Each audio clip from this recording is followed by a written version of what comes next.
Hello दोस्तों, कैसे हो आप लोग। आई होप आप लोग अच्छे होंगे।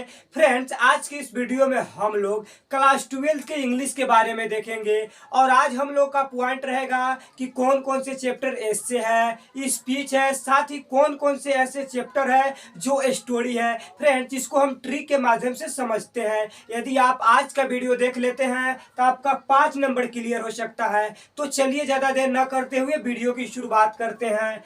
फ्रेंड्स, हम लोग के सामने सबसे पहला पॉइंट है कि इससे कौन कौन सा चैप्टर है, अर्थात इंग्लिश में जितने भी चैप्टर दिए गए हैं उसमें कौन कौन से चैप्टर ऐसे हैं, इसको हम कैसे पहचानेंगे। तो फ्रेंड्स, इसको पहचानने के लिए हमने ट्रिक्स को बनाए हैं। तो हम लोग का ट्रिक्स है कि भारतीय विचार सुनकर बच्चे भी आजाद हो जाते हैं। यदि आप इस ट्रिक को समझ जाते हैं तो आप यह जान पाइएगा कि कौन कौन से चैप्टर ऐसे हैं, यानी निबंध। चलिए इस ट्रिक को समझते हैं। यहाँ पे लिखा गया भारतीय। देखिए, भारतीयों को इंग्लिश में क्या बोलते हैं? इंडियन बोलते हैं। तो इंडियन से चैप्टर का नाम हो जाएगा इंडियन सिविलाइजेशन एंड कल्चर। अर्थात जो इंडियन सिविलाइजेशन एंड कल्चर है वह एक प्रकार की एसे है। क्या है एसे का मतलब? क्या होता है? निबंध है। उसके बाद लिखा गया है विचार। विचार को इंग्लिश में क्या बोलते हैं? आइडिया बोलते हैं। तो आइडिया से चैप्टर का नाम हो जाएगा ideas that have helped Mankind. अर्थात जो ये चैप्टर है ना, वह क्या है? वह एक प्रकार की एसे है। उसके बाद लिखा गया है कि बच्चे भी आजाद हो जाते हैं। देखिए फ्रेंड्स, बच्चे को इंग्लिश में चाइल्ड बोलते हैं। तो चाइल्ड से चैप्टर का नाम हो जाएगा ए चाइल्ड इज बोर्न। अर्थात ए चाइल्ड इज बोर्न क्या है? यह एसे है।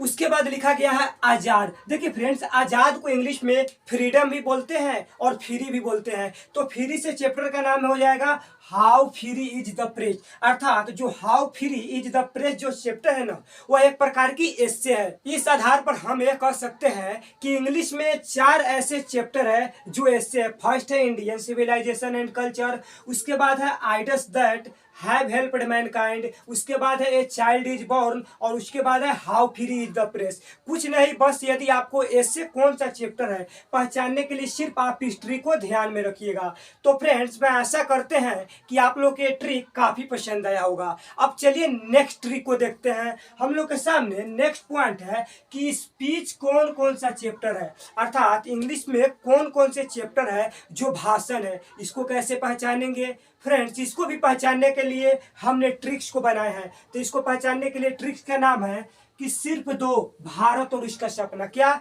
इसका ट्रिक है? कि सिर्फ दो, भारत और उसका सपना। यदि आप इस ट्रिक को समझ जाते हैं तो आप यह जान पाइएगा कि कौन कौन से चैप्टर स्पीच है, यानी भाषण है। चलिए इस ट्रिक को भी समझते हैं। यहाँ पे लिखा गया है भारत। देखिए, भारत से चैप्टर का नाम हो जाएगा भारत इज माई होम। अर्थात जो Bharat is my home chapter है ना, वह एक प्रकार की स्पीच है। स्पीच का मतलब क्या होता है? भाषण है। उसके बाद लिखा गया सपना। देखिए, सपना को इंग्लिश में क्या बोलते हैं? ड्रीम बोलते हैं। तो ड्रीम से चैप्टर का नाम हो जाएगा आई हैव ए ड्रीम। अर्थात जो I have a dream chapter है ना, वह एक प्रकार की स्पीच है। इस आधार पर हम यह कह सकते हैं कि इंग्लिश में 2 ऐसे चैप्टर है जो स्पीच है। फर्स्ट है भारत इज माई होम और सेकेंड है आई हैव ए ड्रीम। इस बस कुछ नहीं, यदि आपको स्पीच समझना है तो सिर्फ यही ट्रिक को यूज कीजिएगा।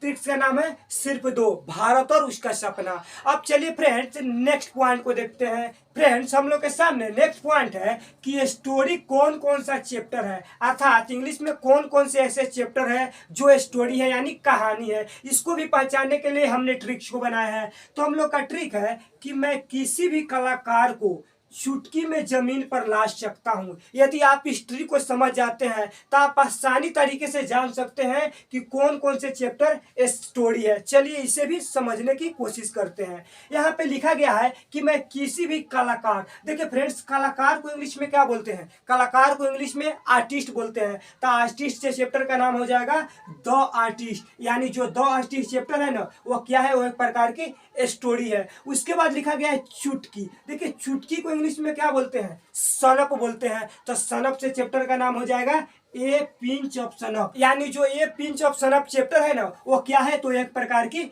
स्टोरी है। उसके बाद लिखा गया है जमीन पर लाश सकता हूँ। देखिए फ्रेंड्स, जमीन को इंग्लिश में क्या बोलते हैं, अर्थ बोलते हैं, तो अर्थ चैप्टर का नाम हो जाएगा द अर्थ, यानी जो द अर्थ चैप्टर है ना वो एक प्रकार की स्टोरी है। इस आधार पर हम यह कह सकते हैं कि इंग्लिश में 3 ऐसे चैप्टर है जो स्टोरी है। फर्स्ट का नाम है द आर्टिस्ट, उसके बाद है ए पिंच ऑफ सनअप, उसके बाद है द अर्थ। यदि आपको यह पता करना है कि ये स्टोरी कौन कौन सा चैप्टर है इंग्लिश में, तो सिर्फ आप इस ट्रिक का यूज कर सकते हैं, आप आसानी तरीके से जान पाएंगे।